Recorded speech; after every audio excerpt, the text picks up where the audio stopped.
It's amazing what you find along the roadside in America. No joke, this replica of Jaws is an entrance to a souvenir shop, and people have been entering in here this evening right here along the roadside. It's been so very, very interesting.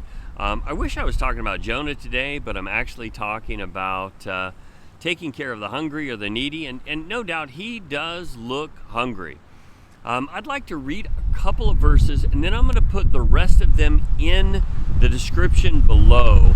And I encourage you to read these to get God's perspective on how we're to take care of the needy. But in Deuteronomy 15:7 and 8, it says, "If any among you, one of your brothers, should become poor, or any of your towns within the land that the Lord your God has given you, you shall not harden your heart, nor shut your hand against the poor brethren, but you shall open up your hand and lend to him sufficiently for his need, whatsoever it may be."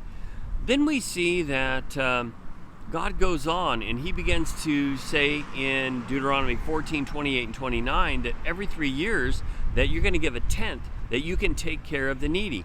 In Leviticus 19, he says, don't harvest along the edges. Let that for those that are in need, that they may glean from that.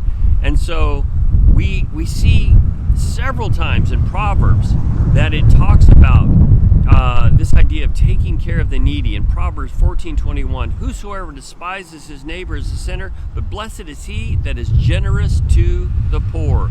In verse 31 of Proverbs 14, "Whosoever oppresses a poor man insults his maker." Now take a look at this in Proverbs 19:17, "Whosoever is generous to the poor lends to the Lord." In Isaiah 58:6 and 7, it says that when you fast, take that which you were going to eat and you give it to the poor. And so this is just beautiful, beautiful, beautiful. Jesus in Matthew 25:35 says that, when I was hungry, you fed me. And when I was thirsty, you gave me drink. And this is a beautiful passage. I would encourage you to read it in the context. When you're doing it unto others, it's as if you're doing it unto the Lord. And so this is really super important. We have a tendency to kind of lay up treasures for ourselves, to kind of hoard and store. We have a tendency to be stingy. Matthew 6:19 through 21 talks about this. And this is something that being generous will help us to combat. Not only generosity, but what we need to couple that with the gospel. Generosity for the here and now, and the gospel to take care of the issue. Because the gospel, when it follows transformation, it will deal with the root issues. Most of us know that homelessness and these kinds of things, you've got drugs, mental illness, and you have people that are estranged from their family.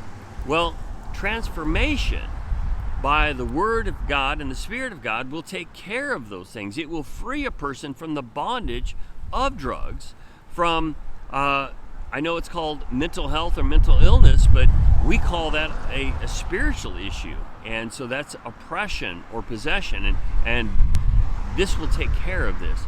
And so we need to take care of the immediate need by being generous, and the long-term need by getting out the gospel. And so anyway, I'm going to get back to searching out some of the strange things along the roadside. You take care, and thank you so much for tuning in, and make sure you read those scriptures down below. God bless.